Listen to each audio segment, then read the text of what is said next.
एक बार जंगल का राजा शेर कुछ सोचते हुए गहरे चिंतन में था। वह यह सोचने लगा कि जिस प्रकार मैं शिकार करता जा रहा हूँ, एक दिन तो सारे जीव जंतु समाप्त हो जाएंगे।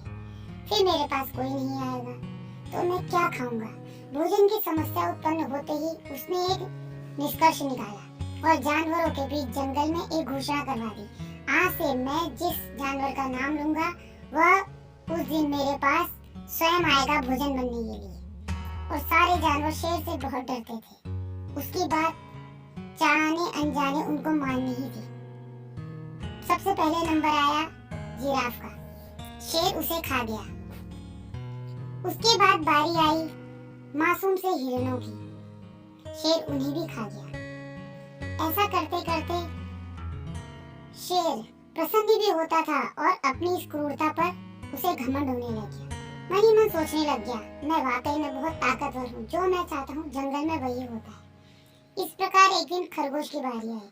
खरगोश डरा सहमा शेर के पास पहुंचा और बोला, महाराज आज मेरी बारी है। मैं आपके पास आ रहा था, परंतु मुझे एक आपसे भी बड़ा शेर मिला और वह मुझे अपना शिकार बनाना चाहता था।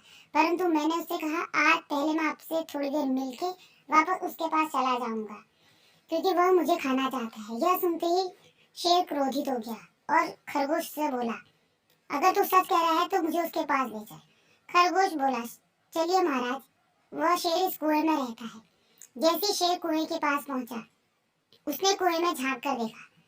अंदर तो सच में कोई शेर दिख रहा है। वह गुस्से से तिलमिला उठा और बोला, तू खुद को मुझसे बड़ा राजा कहता है? अगर हिम्मत है तो बाहर आ और मुझसे युद्ध कर।